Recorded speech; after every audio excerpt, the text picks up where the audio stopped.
Good evening, ladies and gentlemen. It's my privilege and pleasure to welcome you tonight for our second evening in our series about American literature. Of course, a very special welcome to our guest speaker, Jamaica Kincaid, and Lucy Vermeij, who will be one of the first speakers. We had a problem because Mineke Schippers all of a sudden became ill and therefore couldn't come. But we are very glad that Hans Bauma has been willing all of a sudden to replace her. We are grateful for that. And the best I can do is ask Hans Bauma, who is, as you probably know, a journalist of the Volkskrant and of the VPRO, to take over the evening. Please, Mr. Bauma. Good evening. We'll be doing most of this in English, apart from the next speaker that I will be introducing, which is Lucy Vermeij, who is the founder and also the former editor-in-chief of Surplus Vrouwenkrant. And she's also working for De Groene Amsterdammer. She will be doing an introduction on the work of Jamaica Kincaid. After that, Miss Kincaid will be reading from her work for about 15 minutes. And then we will devote some time with interviewing. I'll be interviewing her for about, I think, half an hour. Then there'll be a short break, no longer than about 15 minutes, I hope. And then there will be some continuing interviewing. You'll have your own opportunity to ask questions. And finally, we will conclude the evening with another piece of reading by Miss Kincaid. I'd now like to invite Lucy Vermeij to have her introduction. Thank you.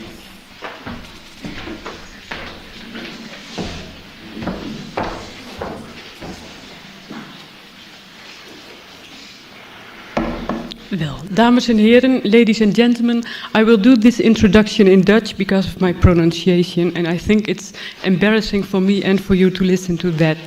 So I hope there are no people that can't understand Dutch. Toen 3 weken geleden het John Adams Instituut mij opbelde met de vraag of ik een avond met Jamaica Kincaid enige inleidende woorden wilde spreken over haar werk, leidde dat in eerste instantie tot een lichte verbijstering, want hoe kon deze Annemarie de Boer weten van mijn droom? Ooit ga ik naar Amerika en dan ga ik Jamaica Kincaid interviewen. Haar verhalen over de meisjesziel hadden mij recht in de mijne getroffen. En ik ben ervan overtuigd dat zij een van de belangrijkste schrijvers over de liefde is. En dan bedoel ik dat in de breedste zin van het woord.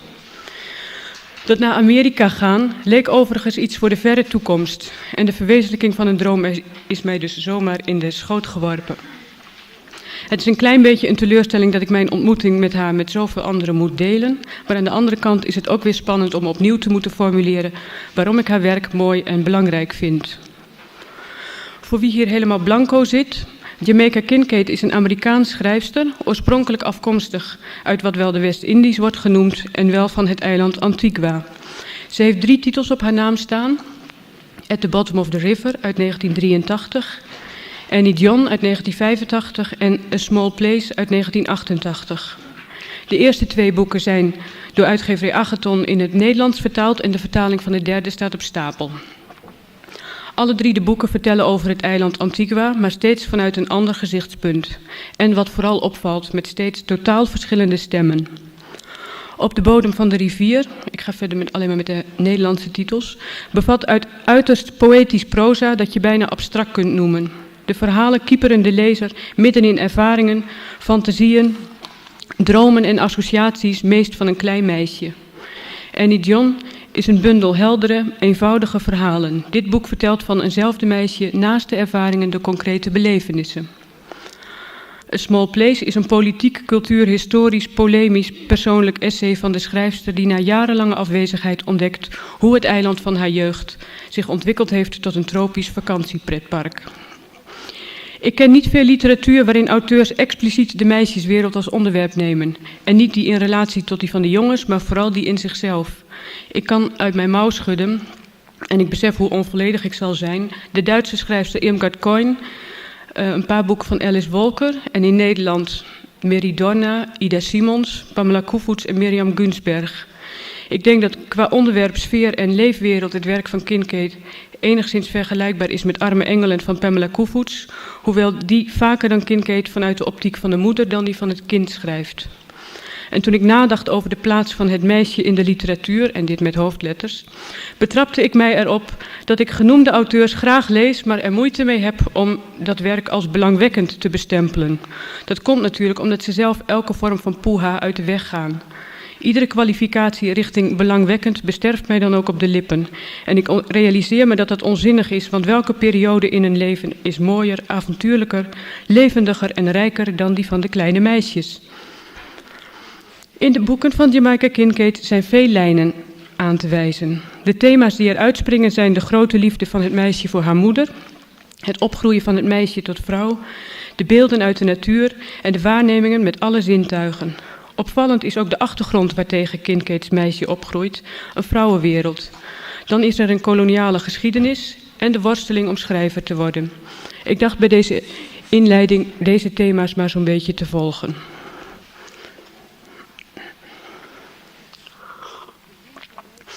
Is het de doem van meisjes dat ze moeten opgroeien tot vrouw? Tot vrouw? Ik ben geneigd die vraag bevestigend te beantwoorden en lezend in Kincaid voel ik mij in die mening gesterkt. Het concept vrouw is een voor lang niet alle meisjes aantrekkelijk dwangbuis. Jamaica Kincaid verwoordt die ontwikkeling van meisje tot vrouw in Op de bodem van de rivier zo. Was het witte goed op maandag en leg het op een hoop stenen. Was het bonte goed op dinsdag en hang het aan de waslijn om te drogen. Loop niet blootshoofd in de warme zon. Bak pompoenbeignets in heel hete zoete olie. Zet je doekjes in de week meteen nadat je ze hebt afgedaan. Eet je eten altijd zo dat iemand anders er niet van hoeft te walgen. Probeer je zondags als een dame te gedragen en niet als de sloerie die je zo graag wilt zijn. Zing geen benna op zondagsschool. Je moet niet meer met je straatjongens praten, zelfs niet om ze de weg te wijzen. Eet geen fruit op zondag, dat trekt vliegen aan. Maar ik zing zondags helemaal geen benna en nooit op zondagsschool. Zo naai je een knoop aan. Zo maak je een knoopsgat voor de knoop die je net hebt aangenaaid. Zo zoom je een jurk wanneer je ziet dat de zoom loshangt, om te voorkomen dat je eruit ziet als de sloerie die je volgens mij zo graag wilt zijn. Einde citaat. Even de neus.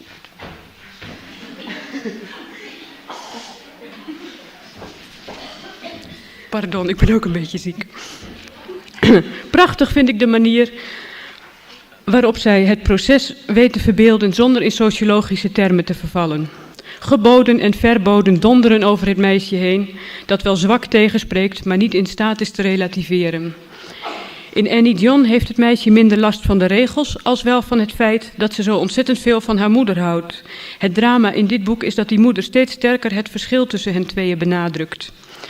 Dat begint met dat Annie John niet meer dezelfde stof voor kleren mag uitzoeken en het eindigt in regelrecht wantrouwen en zwijgen.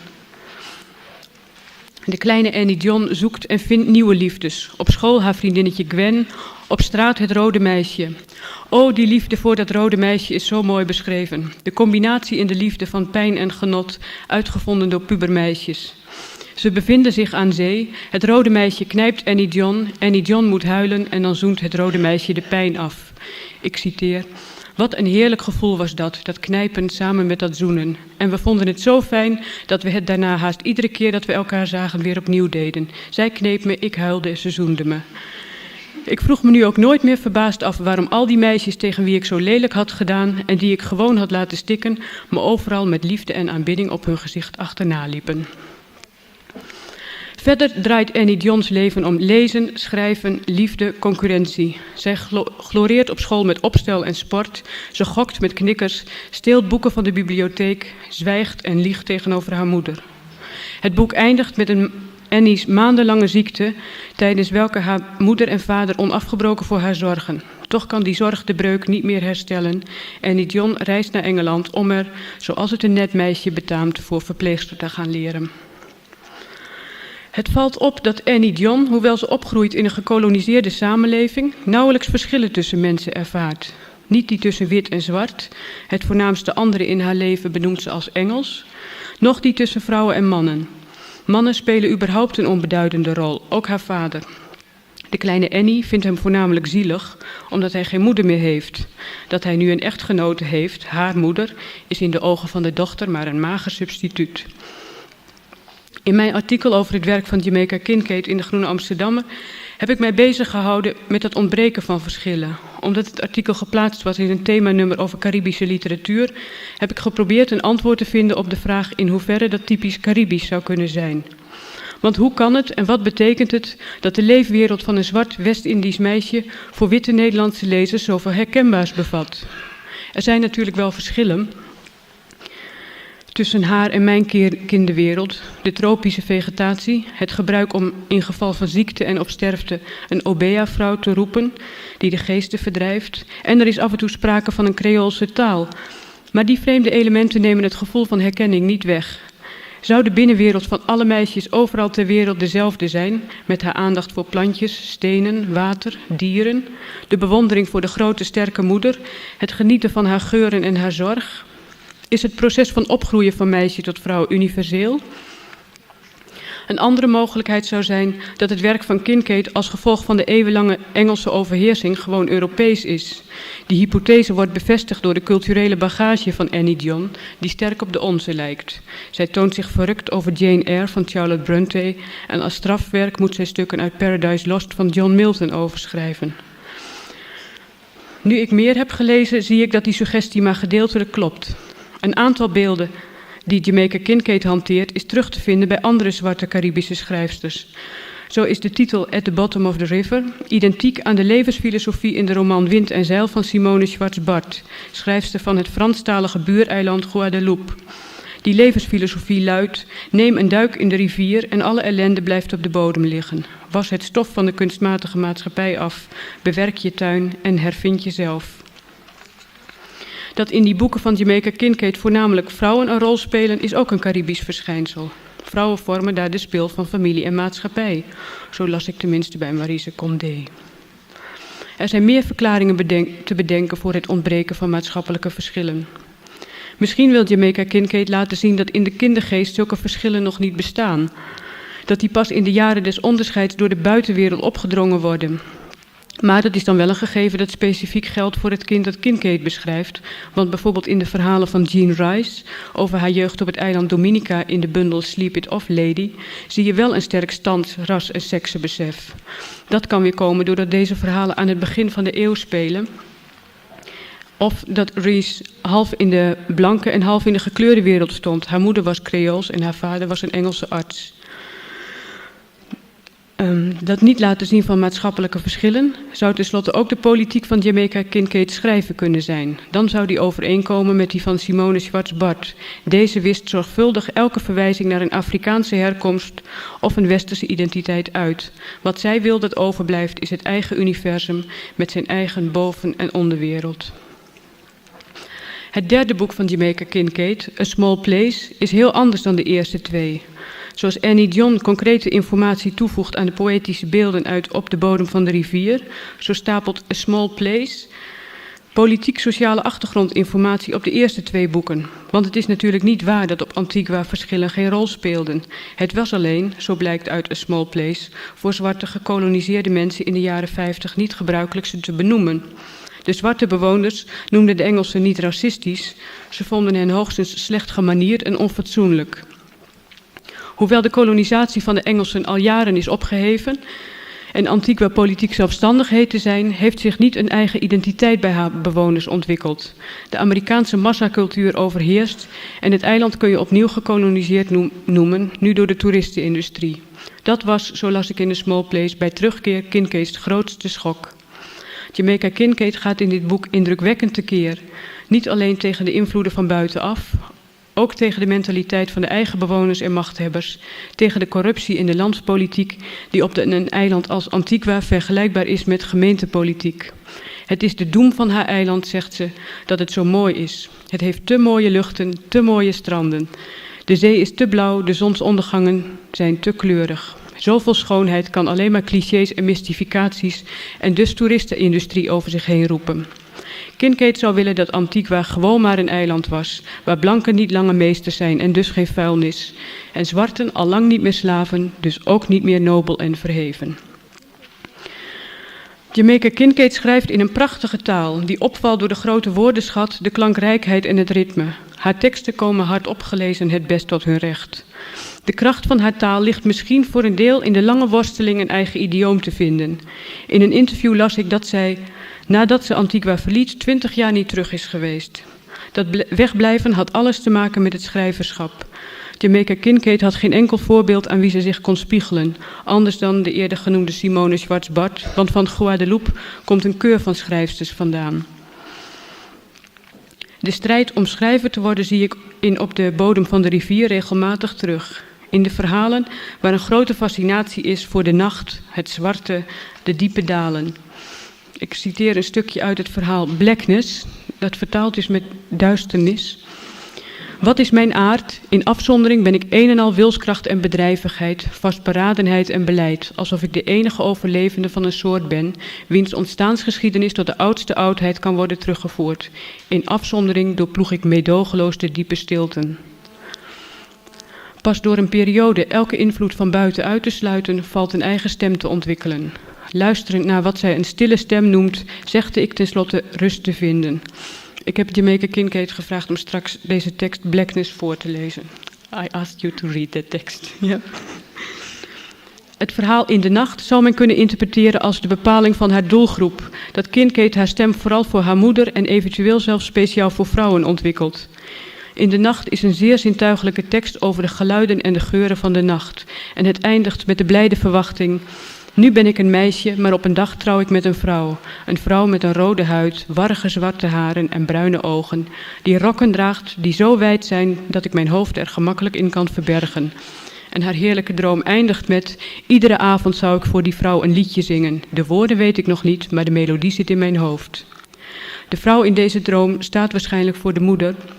En schrijven doet Kincaid vol overgave voor haar en over haar.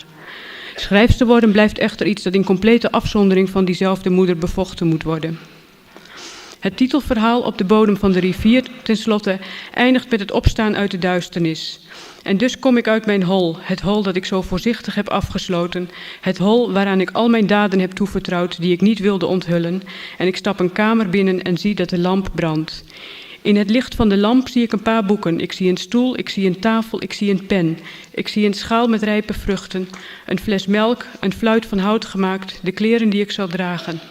En terwijl ik deze dingen, die allemaal tijdelijk en vergankelijk zijn, in het licht van de lamp zie, weet ik hoezeer ik verbonden ben met alles wat menselijk streven uitmaakt. Alles wat geweest is en alles wat zal zijn. Alles wat verloren zal gaan zonder een spoor achter te laten. Ik eis deze dingen op, mijn eigendom, en terwijl mijn naam mijn mond vult, voel ik hoe ik hecht en compleet word. De 20 jaar afwezigheid hebben wel erkenning opgeleverd. Jamaica Kincaid ontving voor haar debuut een aantal literaire prijzen en op een van de flappen zag ik de volgende reactie aangehaald. A small place van Jamaica Kincaid betekent voor de Cariben wat The Fire Next Time van Baldwin voor Amerika betekent. Het getuigenis is sierlijk en gracieus en wat nog belangrijker is, het geeft blijk van gezond verstand. De Cariben hebben zowel dit boek als de schrijfster hard nodig. Het probleem met spreken en schrijven over teksten die je diep raken, is dat ieder woord erover tekort schiet. Toch hoop ik dat ik iets van mijn fascinatie voor het werk van Jamaica Kincaid heb kunnen overbrengen. Ik wil besluiten met de woorden waarmee ik ook mijn artikel afsloot. De wereld die Jamaica Kincaid tekent zit boordevol fantasie en borrelt over van tegenstrijdigheden. En dat maakt haar visie op grote universele onderwerpen als liefde, leven, dood, duisternis, vreugde en verdriet levensecht, grondig, geestig en voortdurend verrassend. Dank u wel.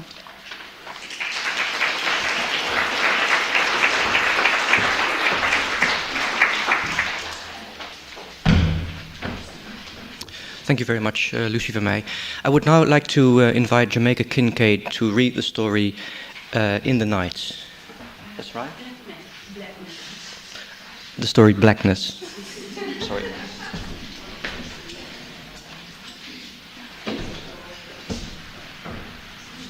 Thank you very much. I think In the Night and Blackness, or The Night is Black, or absence of light. I must say, I've never been anywhere where I couldn't understand a word that's being said, but I just assume it wasn't anything bad about me. So, so you can say anything you like about me in Dutch, and if it's bad, I won't understand, but I just somehow feel you're saying something wonderful. It's really great to be here.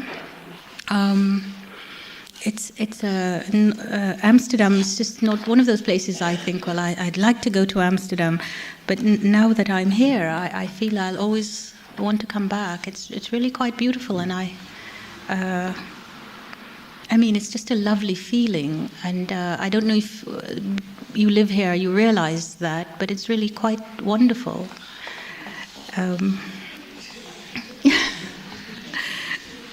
All right, I'll read Blackness.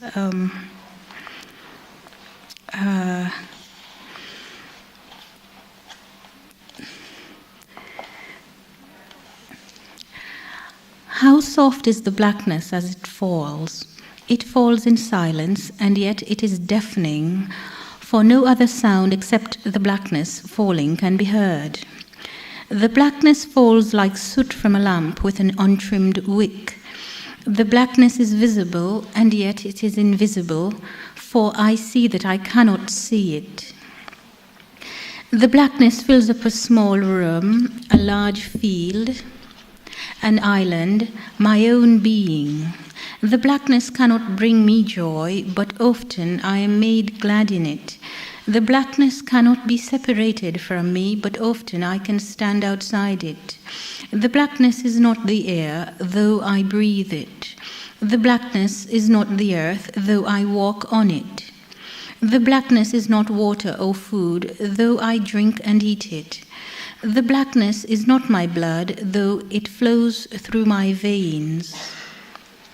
The blackness enters my many-tiered spaces, and soon the significant word and event recede and eventually vanish.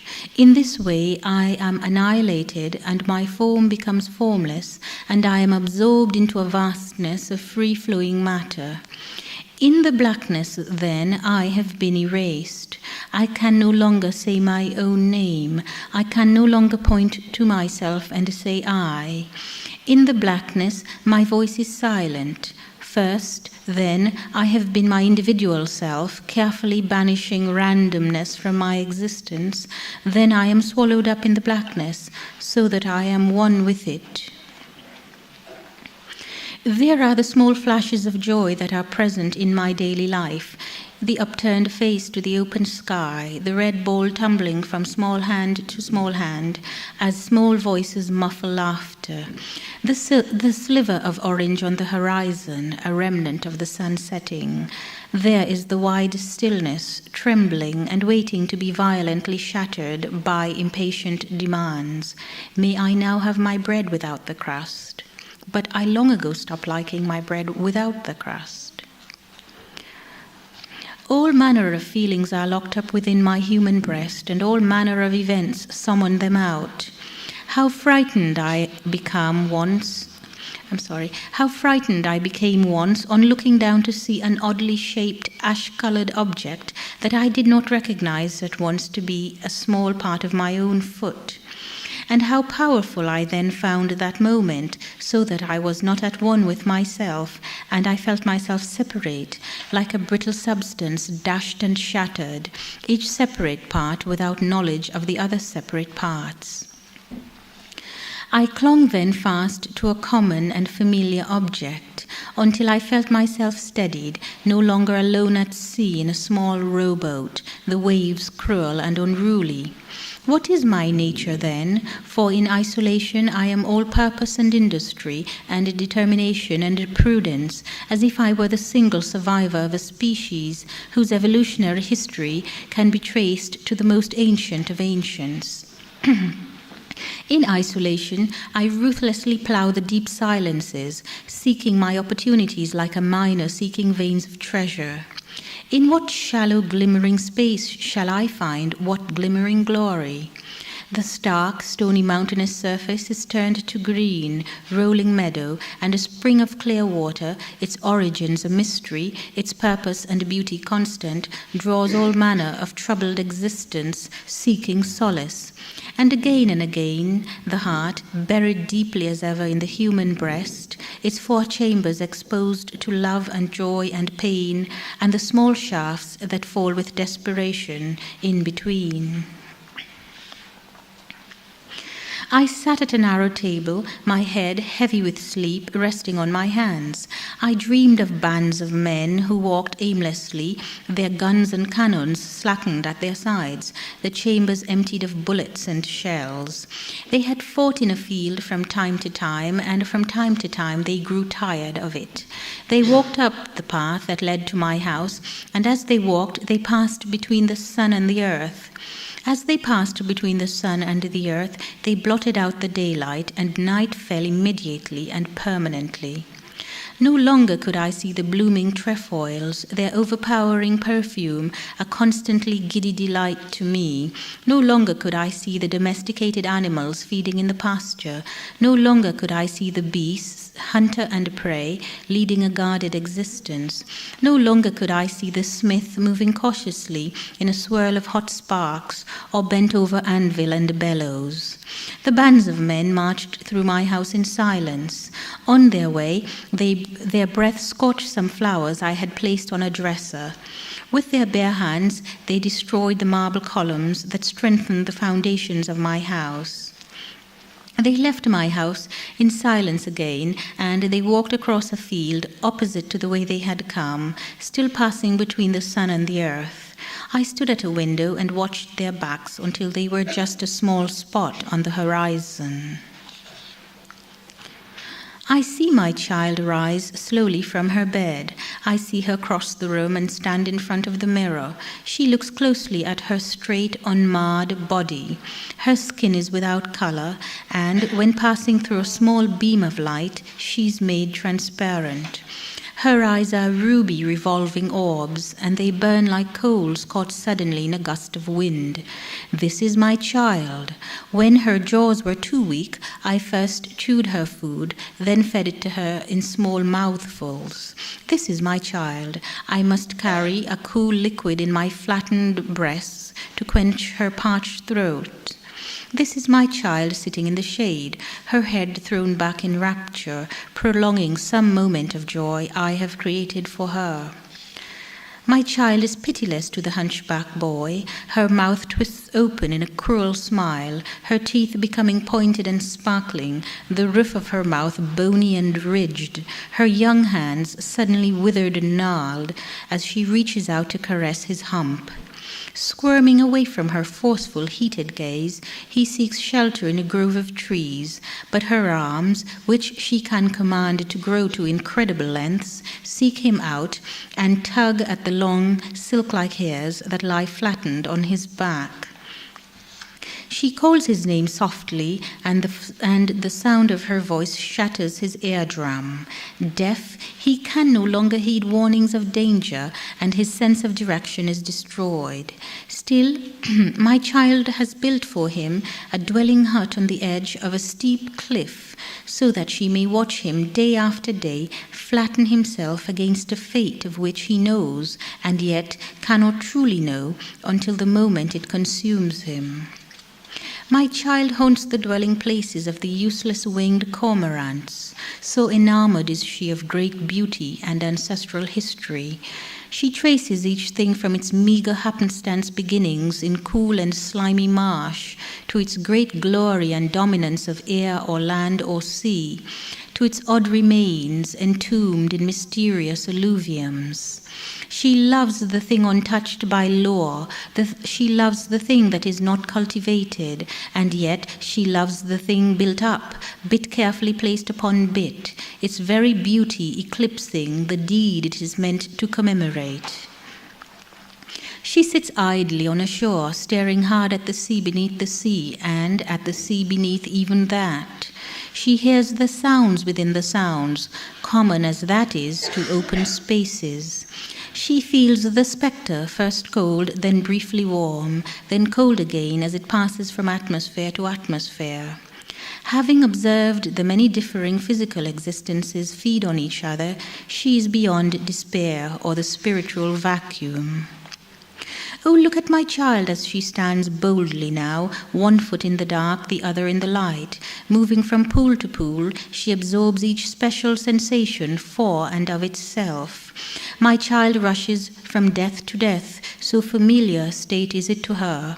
Though I have summoned her into a fleeting existence, one that is perilous and subject to the violence of chance, she embraces time as it passes in numbing sameness, bearing in its wake a multitude of great sadnesses.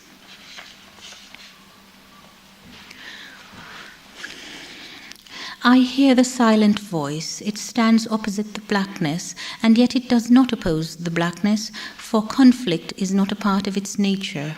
I shrug off my mantle of hatred. In love, I move toward the silent voice. I shrug off my mantle of despair. In love, again, I move ever toward the silent voice.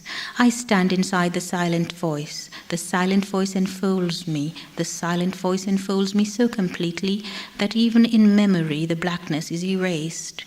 I live in silence. The silence is without boundaries.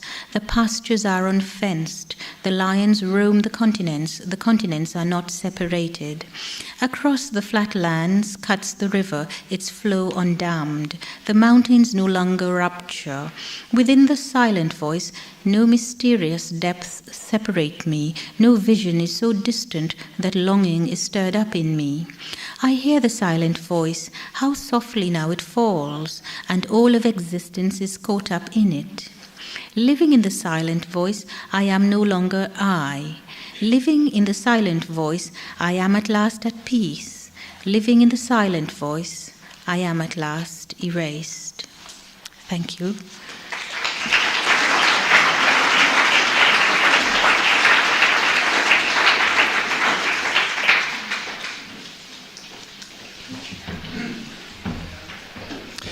Thank you very much, Jamaica Kincaid. We will now change and make sure we get a table on this platform. So just a few minutes, please.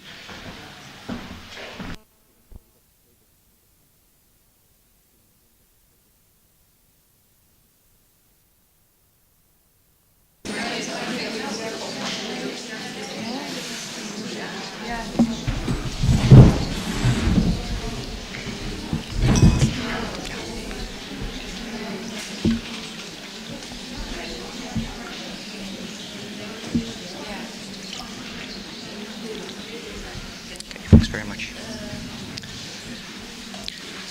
All right, once more. Is this microphone? Yeah. Does this sound okay for you? I'd like to once more welcome you here in Amsterdam, Jamaica Kincaid. Now, in all the three books that you've written, Antigua plays a very important part, but perhaps not everybody here, and certainly this goes for myself, is all that familiar with exactly what Antigua is. So I would like to start asking you if you could tell us a little bit about where Antigua is, a bit about its culture, its history.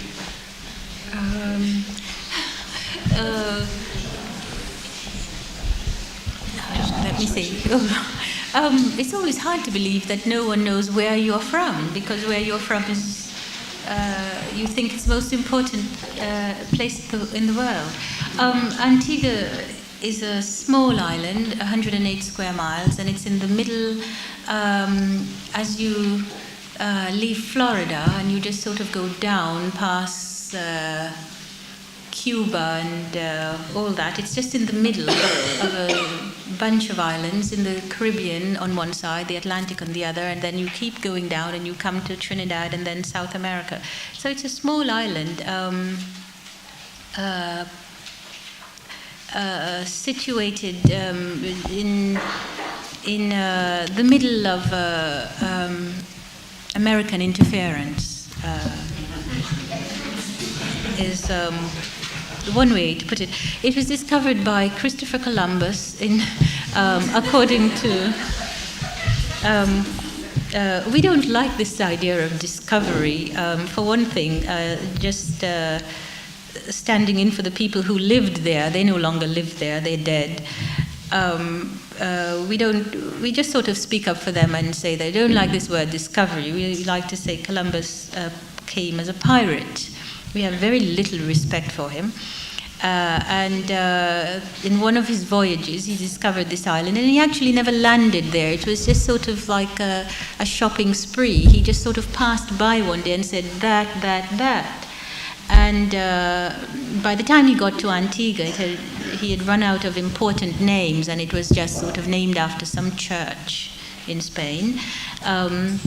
Then I think you all figure somewhere in there, the Dutch, the Spanish, the English, the French, and who had these incredible wars in which you killed each other over possession of these islands. And I have to say, I know I'm not being as brief as I should be, but I have to say, whenever I read European history, I'm reading actually a book about Holland called The Embarrassment of Riches.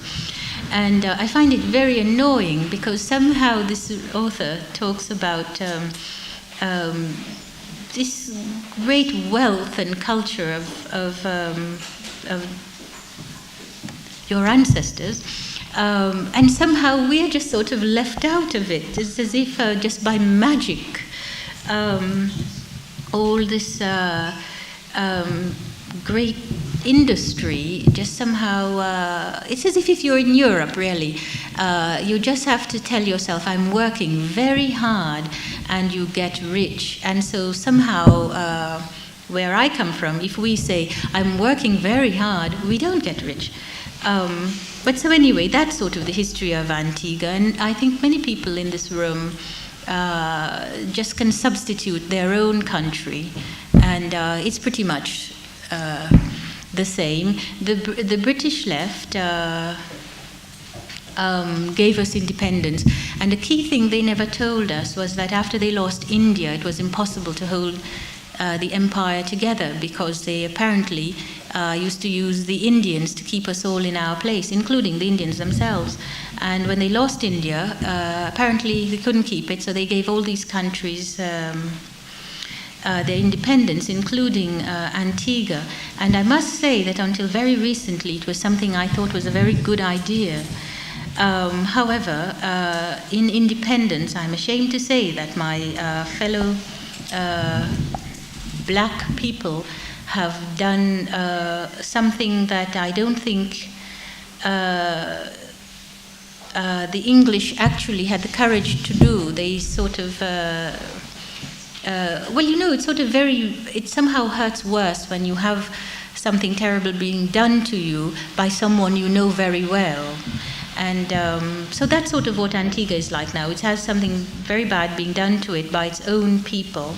And there's a certain humiliation to that that you wouldn't have, I didn't have when it was being just sort of the old regular colonial exploitation. So that's Antigua. It's just your usual third world hellhole. What can I say?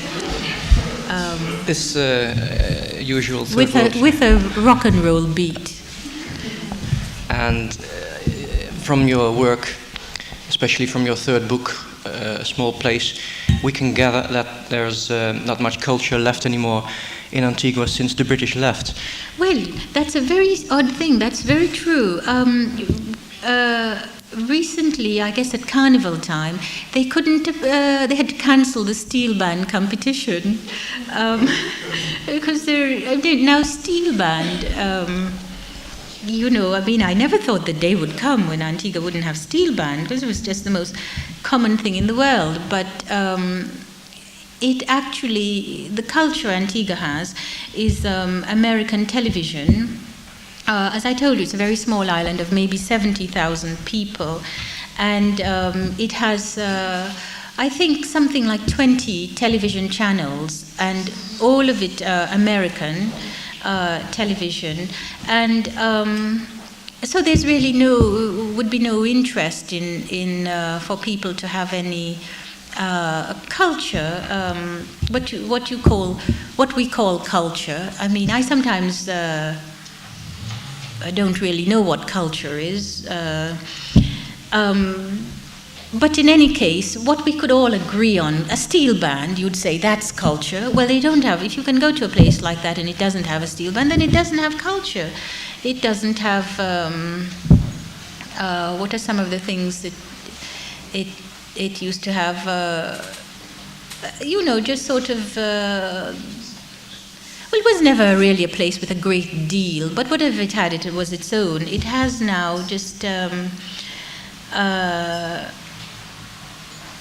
a lot of prostitution, drug smuggling, and all gambling, all the things that go with tourism. I was reading the other day that that somehow Cuba, had never had tourism. It just got rid of it, and then the other day they began to introduce it again, but that somehow they were keeping it away from the population, that the tourists were on one side and they could never associate with people because it was a way of earning hard currency. But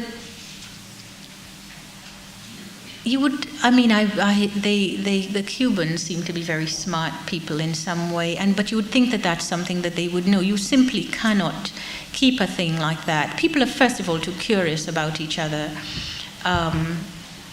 but you simply can't keep a thing like that away from people. Once you introduce certain things in a place, it's going to just it's just going to be there. In Antigua, the things that they had introduced for tourists, like for instance gambling. When I went back to Antigua, you could find slot machines on the sidewalks or on the cinema. It was sort of shocking that, just ordinary people were just doing tourist things. And in fact, the main culture, if you want to talk about culture in Antigua, is that Antiguans try to live the life of tourists. They try basically to at all times be on holiday in their own country. They have no idea of what it would be like they don't want to have any idea of what it would be like to get up and go to a factory and to work for a long time in the dark, in the cold. They don't want that. They want essentially to just order a drink and wear funny clothes and relax, leisure. That's culture. Having that in mind, isn't it a very odd thing for you to develop as a writer in such a very cultureless place? But that's the thing. I don't come from that Antigua. That's an incredibly painful thing for me. I come from colonial Antigua. I grew up in the 1950s when we still, in those days, celebrated Queen Victoria's birthday. Queen Victoria had been dead for a very long time by 1950. 40 years, yeah. Yes, well, it seemed that it never occurred to us that May 24th should be abolished as a celebration. But that's essentially what I grew up with, the British Empire. I had pen pals in Ghana and in Kenya, and we corresponded to each other as sort of members of the British Empire. We regarded England. I never even really knew I would never have known anything about Dutch people. I didn't.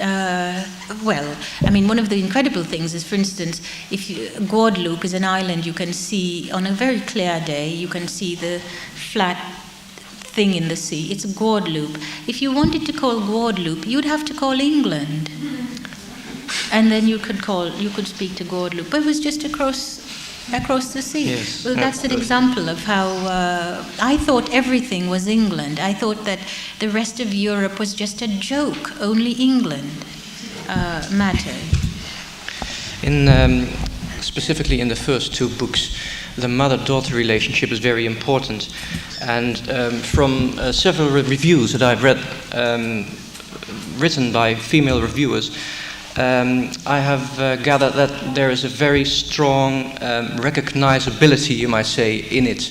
despite the fact, and Lucy Vermeij also pointed at that in her reading, despite the fact that there seem to be such huge cultural differences between a Dutch woman critic and you living in the West Indies, apparently there's a lot of things that they can recognize, and she has some so Lucy has given us some ideas of why this might be. Is, for instance, one of her questions: is the mother-daughter relationship something very universal all over the world? Oh, yes. Is it universal, or is it that I am... pardon? It's universal? You think it's universal? Is it universal, or is it that we are influenced by... or I'm influenced by West... I said something different. Oh. Growing up from a girl to adults as a girl, that's the same, not modern. It's universal. Yeah, I think I know what you mean. I think I understand that. That do all women raise their girl children the same everywhere, or is it that I grew up in a colonial society, or a society that would have been very much influenced by a European country? And I'm inclined to think that that though the expression, the way I express these things is obviously very influenced by an English upbringing, that it would seem to me to be universal, that the oppression of women is universal, and that women tend to respond the same to their oppression. That's my feeling. I don't think that. I think you can recognize the cultural difference, but that the important thing for a woman reading, I think, it would seem to me, the response people have to it, the important thing isn't cultural. People only seem to wonder at how could it be that a girl growing up in the West Indies, and I don't say that she's black, for a very good reason, if you like, I'll tell you later. How is it that a girl growing up in the West Indies... I remember when I first started to publish these stories in The New Yorker, I first of all wrote them as a relief from the stories I'd written in At the Bottom of the River, which were very difficult to write. And I thought when I wrote the last story in At the Bottom of the River, well, I'll just write these stories about my mother, because actually I was at the point of incredible... well, I don't want to say hatred, because my mother and I are beyond hatred. But I was in the middle of just feeling, oh, what an incredible shit she is. And so I started to write them as I thought I would just entertain myself in this way. And I was surprised that they were bought by The New Yorker. But even more surprised I would get this incredible letters from American women who would, they would have an address that you could tell was a suburb, some sort of wealthy suburb, and they would sign their names, Mrs., they would use suppose their husband was John Smith, they would say Mrs. John Smith, but in the middle of this, they would say, this is just me, I was just like this, I had a friend like this girl, my mother and I are the same, and so I began to, that was the first time I think I had any idea of how universal the experience of oppression for women, how universal that is. I do think that that a cultural difference might be the initial closeness between the mother and the daughter. I suspect that that's unusual. The bond is unusual. The specific the specifics to it, you know, the mother and the daughter bathing and all that. But I think that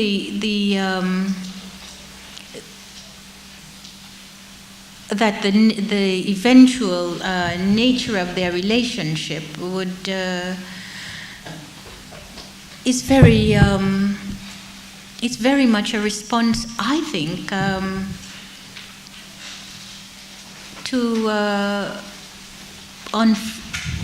to oppression, I think. I mean, I think there's one story I've written, which is the very first thing I written, called Girl. It's the first story in At the Bottom of the River. And when I wrote it, I didn't think there was anything unusual about it. It was just really like a tape recorder in my brain of my mother telling me how to be a woman. And it's one sentence, in a long, long sentence. But from the time I can remember, up to the time I left home, it was just sort of what my mother said to me day in, day out, how to be a woman. On the one hand, it's very... The information is very good information. It sort of will help a young woman or it will help a girl to see how to be a woman and still remain some sort of person. On the other hand, it's incredibly oppressive. You know, well, read it, you'll see. The book Annie John is very much about the process of growing up, and the mother plays a central part in that process for the girl, because it in fact means that she can no longer be good by just satisfying her mother.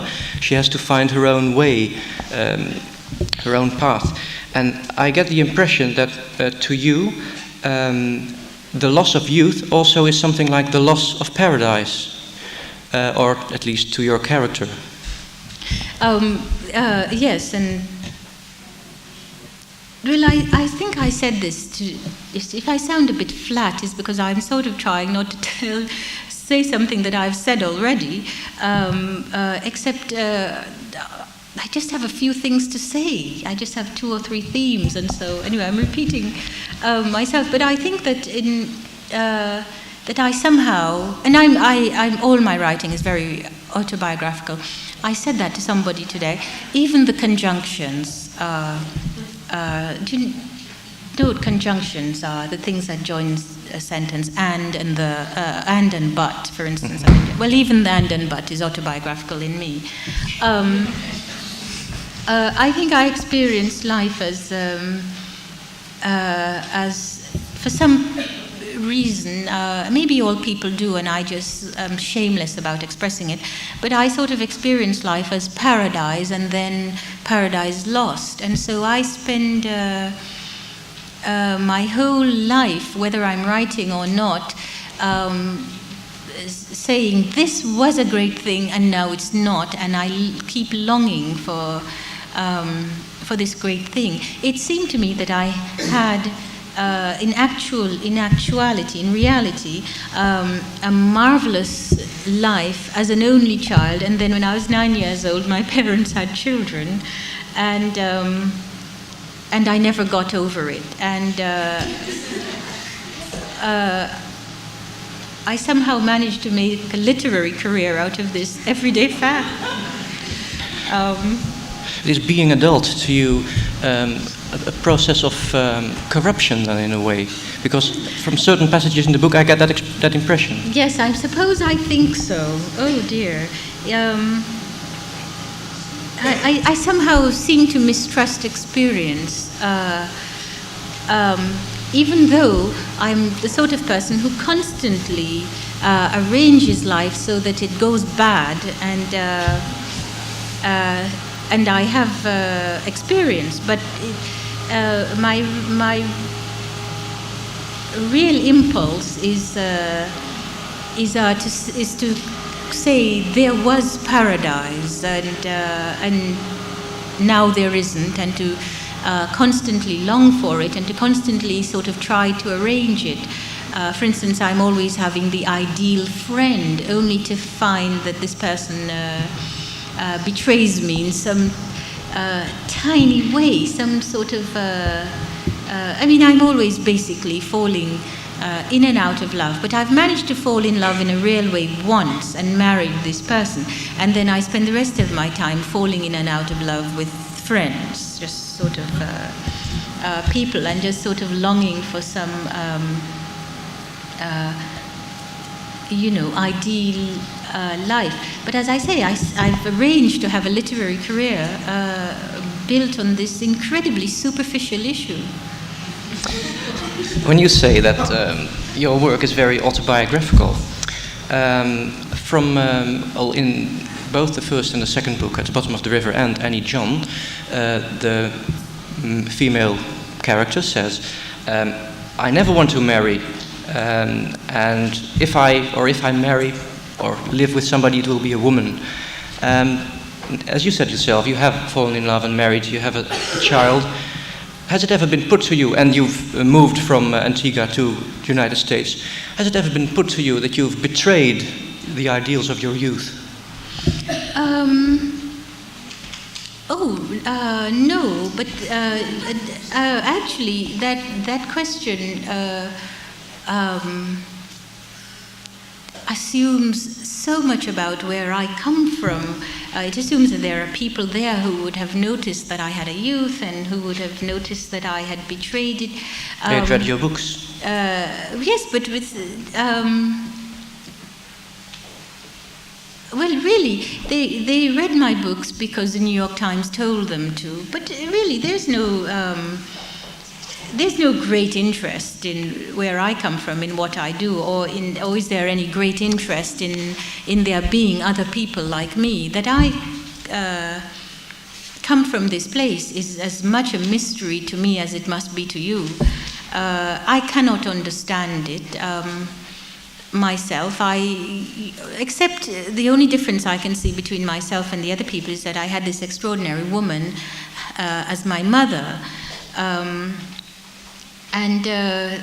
And if you want to talk about betrayal, I mean, she's someone I look at and I think, now there's someone who's betrayed herself, because she's this extraordinary person who has done absolutely nothing with her life, unless you consider having me an accomplishment.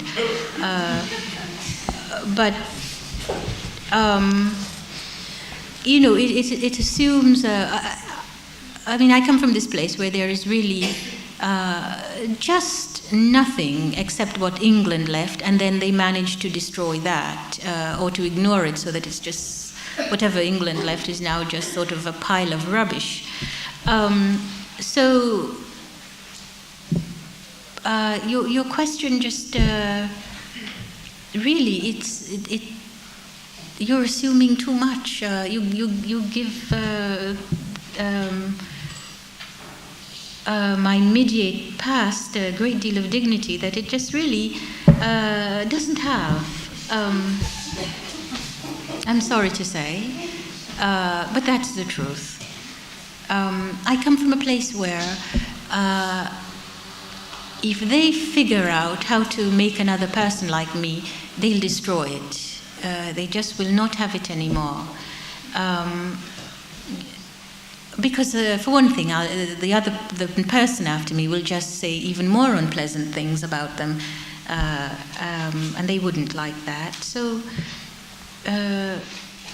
really, actually, the Dutch, I think, give Antigua money from time to time to build roads or something. Yes, it does, doesn't it? And I think it ends up in someone's Swiss bank account. By the way, if you know the Swiss, tell them to stop these bank accounts. It's really a mistake. I know they have a marvelous life, but there must be another way to have a marvelous life other than a secret bank account. Good evening, ladies and gentlemen. For the second part of our evening with Ms. Jamaica Kincaid. Ms. Kincaid, I'd like to ask you something which was referred to in the speech by Lucy van Meij, and it sounded very interesting to me. She says, in your story, In the Night, it may be interpreted as the character trying to find a voice to address her mother, but perhaps also searching for a target group in order to address to women.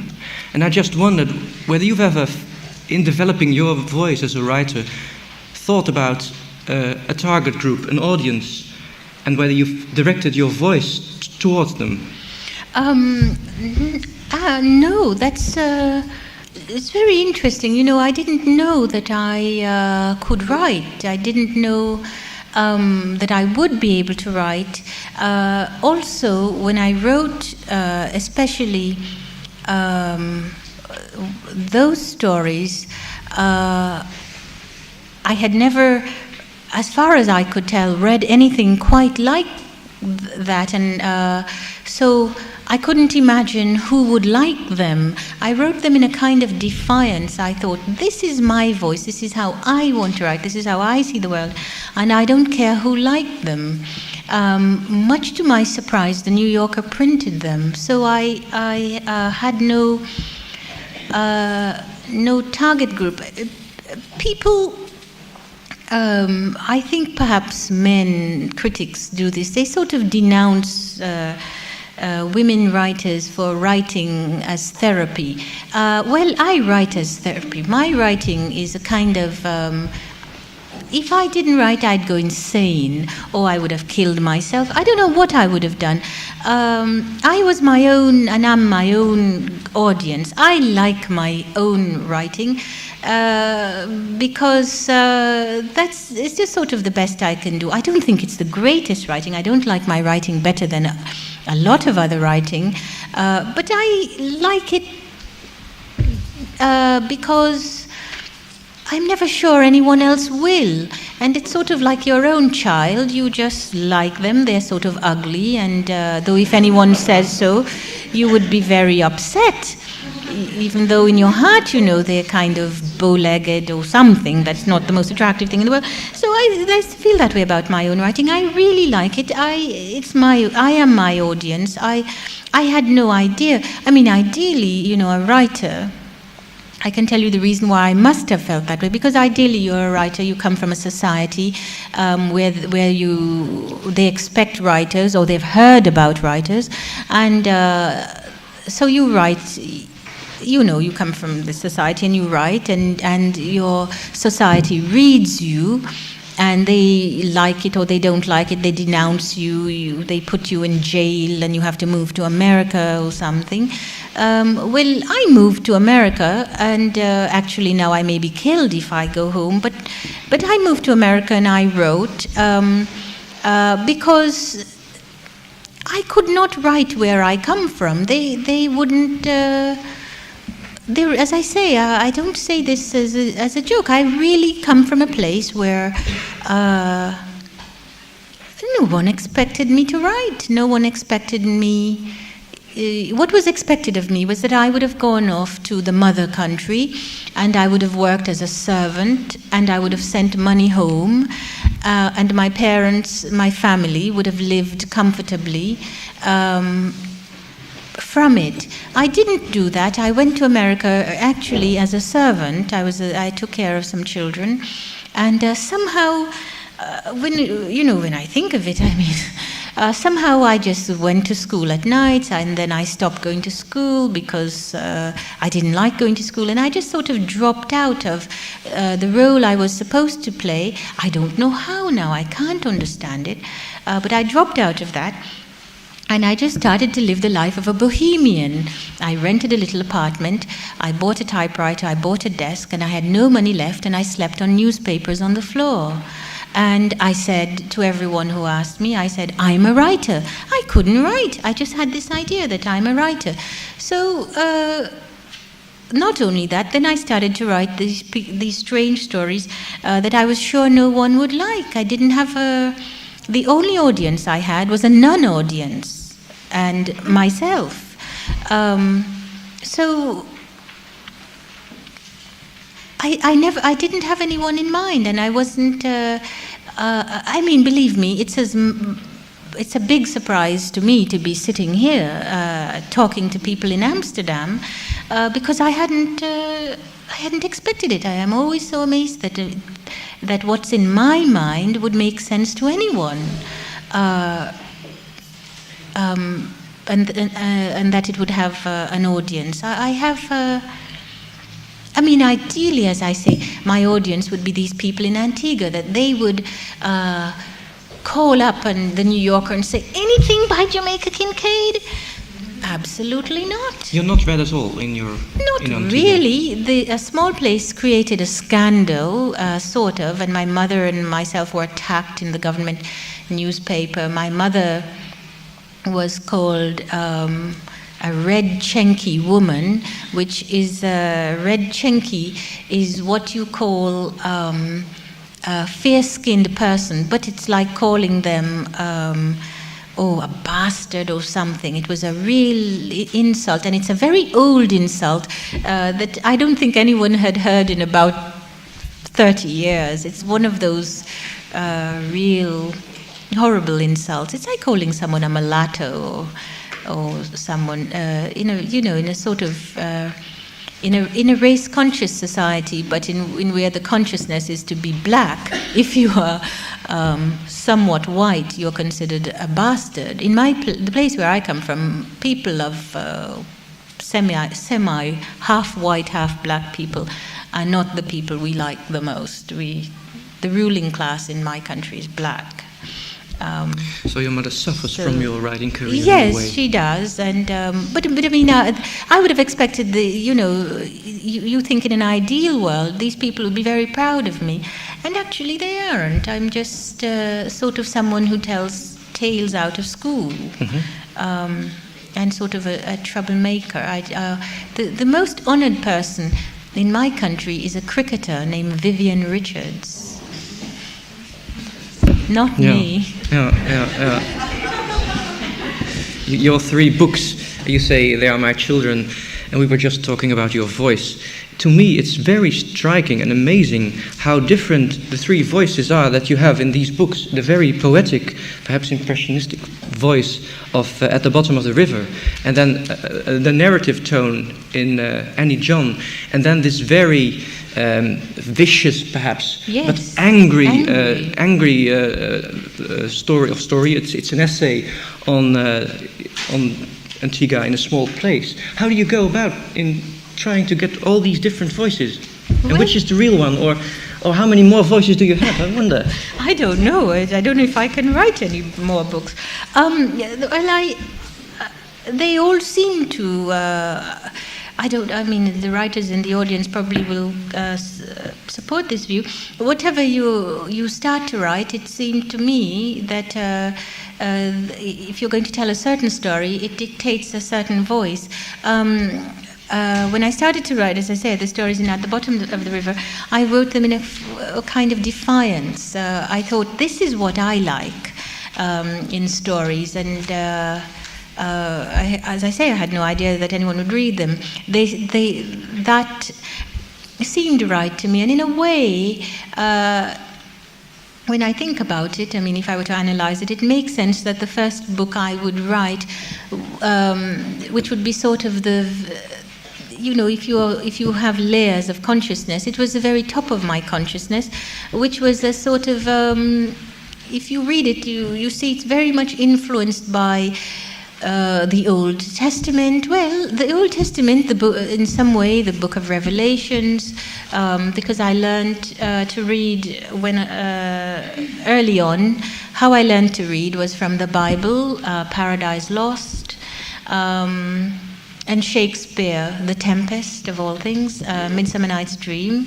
Those were the things I read when I was a child, and I think not to give myself just the very best, not to associate with aristocracy in writing, but I think if you, in some way, you can see that it's very much influenced by, a colonial education. Essentially, it's influenced by, a kind of best of Britain, or best of British literature is what it's influenced by. Then I think the stories in Annie John, they represent another layer. of consciousness, I think. And then at a small place is really, I mean, the thoughts in it, I've had them all along. I think my husband and I and our 2 children, we're fairly liberal people. We always say to our children that the only thing they could ever do that would make us disown them is if they were to ever vote for a Republican in the United States. So we're fairly liberal people. These thoughts are not, that I express, are not new thoughts. Yes, we're Democrats. We're a Democrat family. But the angry tone in a small place, it seemed to me that was called for because a man wrote me a letter from New Jersey about it, in 10 pages. He said, I've admired you so much. You're just a world-class writer. You're so beautiful. And then you write this angry book, and I'm ashamed of you. I don't know this man at all. It was very personal. And I could see from the address that he lived in a very wealthy suburb of New Jersey. So I wrote back to him, and I said, well, in what tone should I have written this book? And so I said, well, imagine that in your nice estate in New Jersey, you're living there, and some people from Mars come, and they say, well, get out of your house and get out of your nice estate, and as a matter of fact, you can live on the very edge of it near the doghouse, and we'll take over the rest. We'll live in your house. And I said, well, now, would you tell this story to someone in the voice of a Johnny Carson monologue? Johnny Carson is a man who, on American television, late at night, and he makes Americans laugh just before they go to sleep and have sex, I think. So the last thing, if you die, the last thing you see is this Johnny Carson. Is this sort of very neutered white man, just has read the headlines and he says funny things, and Americans just love this. So would he tell this story as a stand-up comic? Or would he get really pissed off? And, so when people say a small place is angry, I can only, this is like a rich man saying capitalism works. I happen not to think it works. I know it's not a very popular view these days, but I don't like it. Anyway, of course it's angry. It shouldn't be a funny book. My only regret is that it's not angrier. I'll probably never write another book like it, so I'll never write. I've written my political statement. Every writer ought to have a political statement, or every thoughtful person should say a few. A small place describes your reactions and your feelings when you go back to Antigua after about 20 years, isn't this? Yes. Yes. What strikes me is that you've spent more of your life outside of Antigua, in Britain perhaps, but anyway in the United States. Yes. And yet, in all your 3 books, you write so passionately, either in a positive or in a negative way, but so passionately about Antigua. Yes. What is it about it? Well, I'm not an American citizen. I am an Antiguan. I'm from the West Indies. I spent sort of, I can see, I mean, at the time you're doing something, you are in the middle of it and you can't see, but I can see that I spent 20 years away from Antigua, trying to arrange some way of being alive with it. Every day I get up, I think about it. It's the only, I think about my mother and Antigua, because I'm always writing, even though I'm not at the typewriter. I can't imagine that there is any other reason for me to be a writer other than to make sense of this place. It sounds, I suppose a European writer has another kind of luxury, has a kind of luxury of being a writer that I don't feel I have. I think when a European writer or a white American writer speak about their writing career, that's exactly what they can say. They have a career. I feel I have no choice in being a writer. It's that or die, or and I can't really explain this.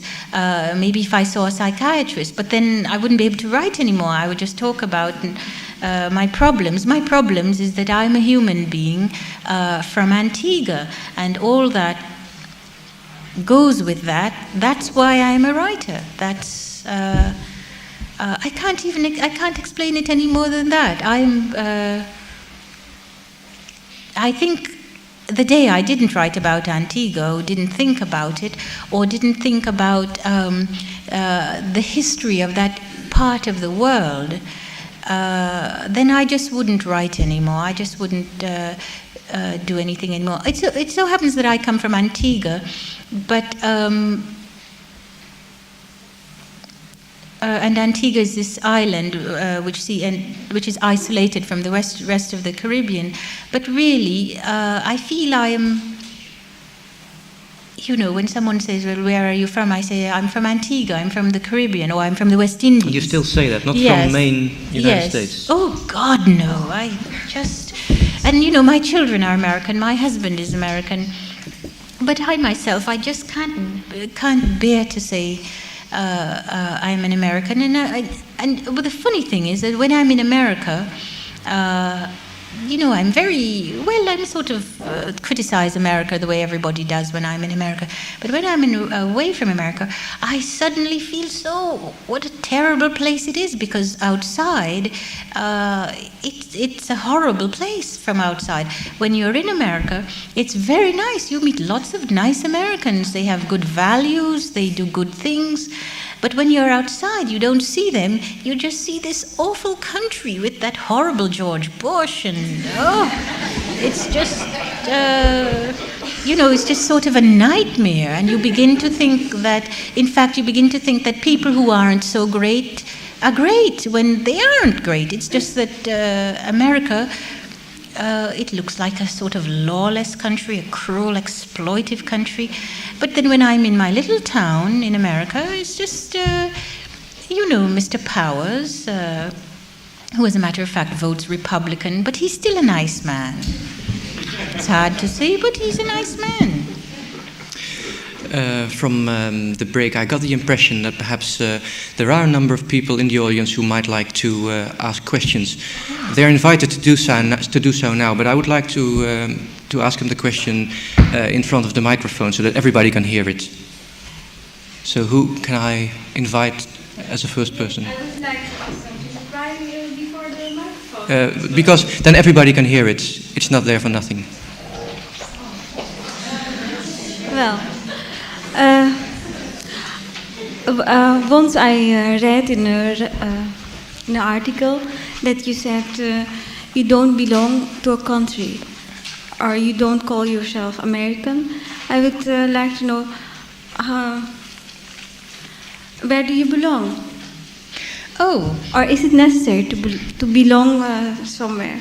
well, I think my real feeling is that probably a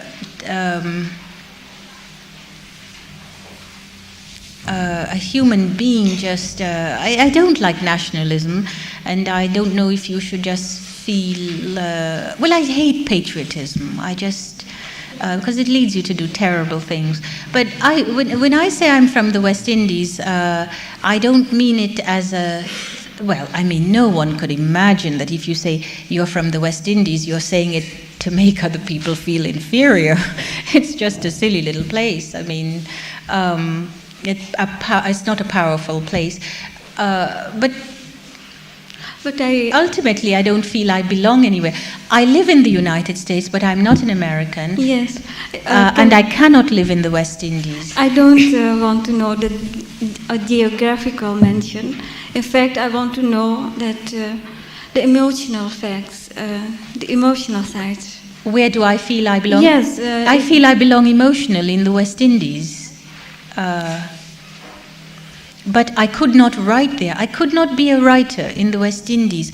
I was I was somewhere with some West Indian writers, and the first, we were all talking, and the first one, a man, George Lamming is his name, he said some things about being a writer, and he's a very good writer, that made me so despair. Made me despair. So he talked about himself as a writer completely in political terms, and I think that's one of the things a place like the West Indies forces you to do, is to think of, if you're a writer, or if you're a thoughtful person, it eventually makes you think of yourself only as a political entity, not as a spiritual being. And as I say, every once in a while a writer should have a few angry thoughts, but it's not there's more to it than that. And so he sort of made me despair.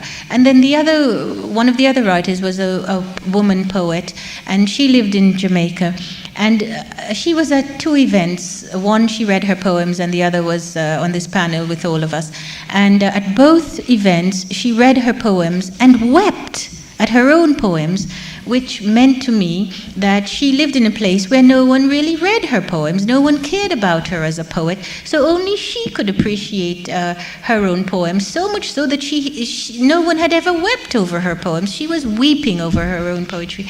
And I just looked at the other woman writer, said, oh, it was all a mess. And I just looked at them and I said, this is why I don't live in this place.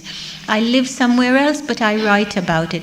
And I think it's Naipaul who said some pretty mean things about being a writer in the West Indies. He always says mean things.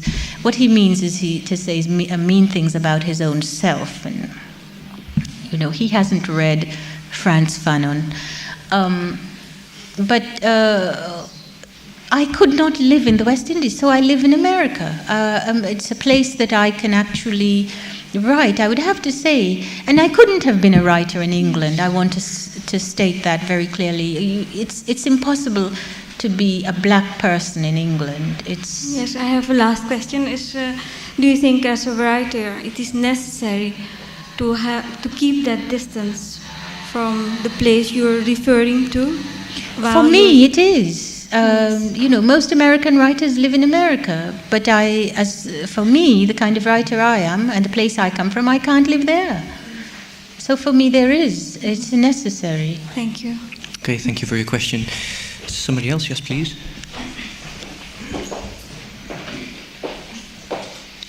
This is a question about influence. When I read your books, it reminds me of a lot of other Caribbean writers.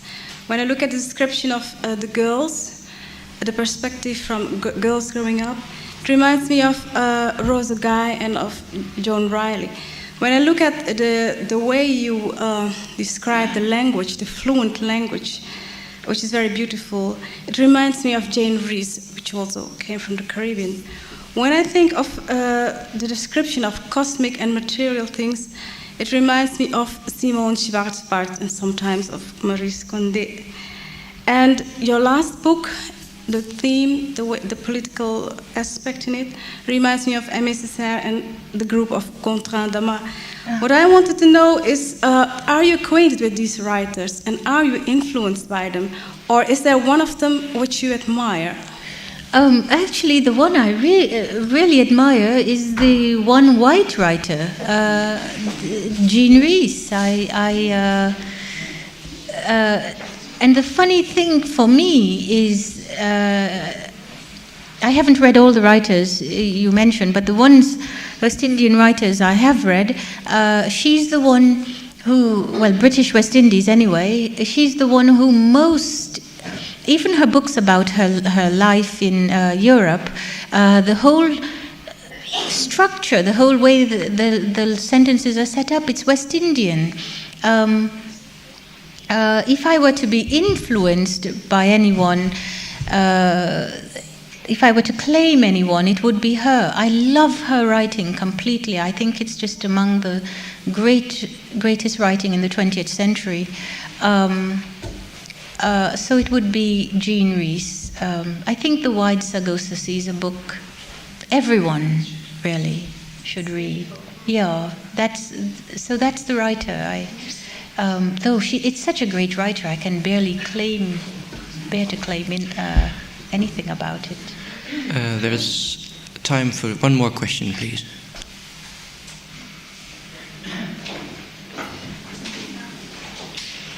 No, that's all right. That's all right. Please go ahead. I have a question about the culture of your country.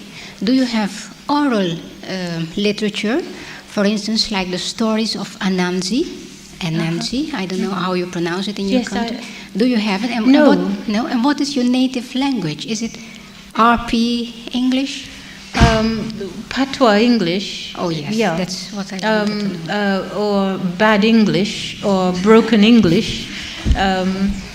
It was called bad English. Patois is French, is bad French, and I don't know what you call bad Dutch.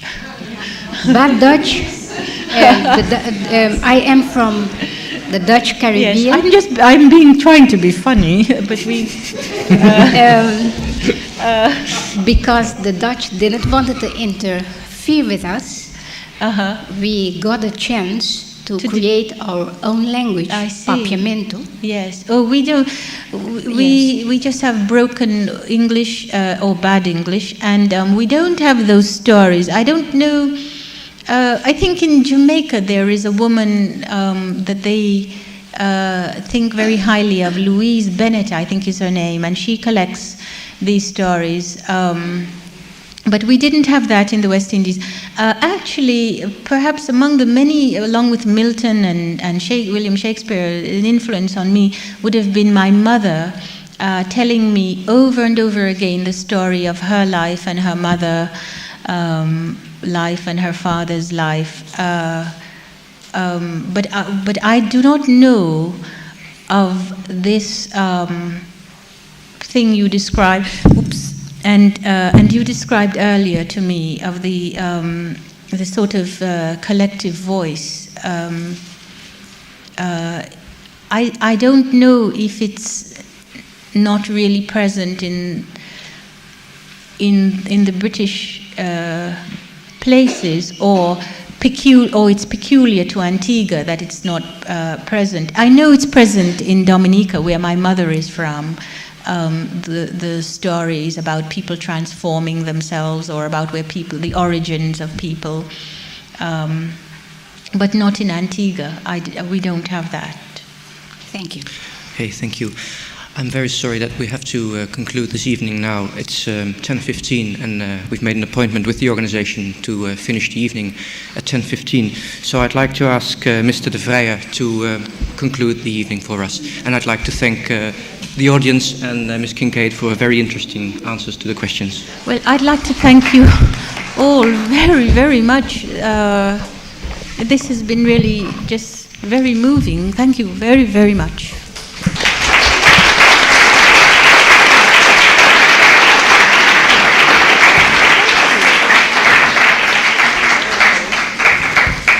Well, it's clear this has been a wonderful evening, and I would like to thank everybody and institutions who made it possible, in particular our sponsors, which were KLM and the Sonesta and the Bijenkorf. We had a very nice cooperation with the Unibook and the Penguin, the organizations which import and pushes Jamaica Kincaid. I think you said that you didn't expect people to be really interested in you. We are so happy you came to Amsterdam, because we are really very interested in you, and you made us to be interested. Thank you very much, and we hope you will be able to come back, not only because Amsterdam is of interest to you, but we would like to hear more of you. Oh, thank you. Thank you for coming.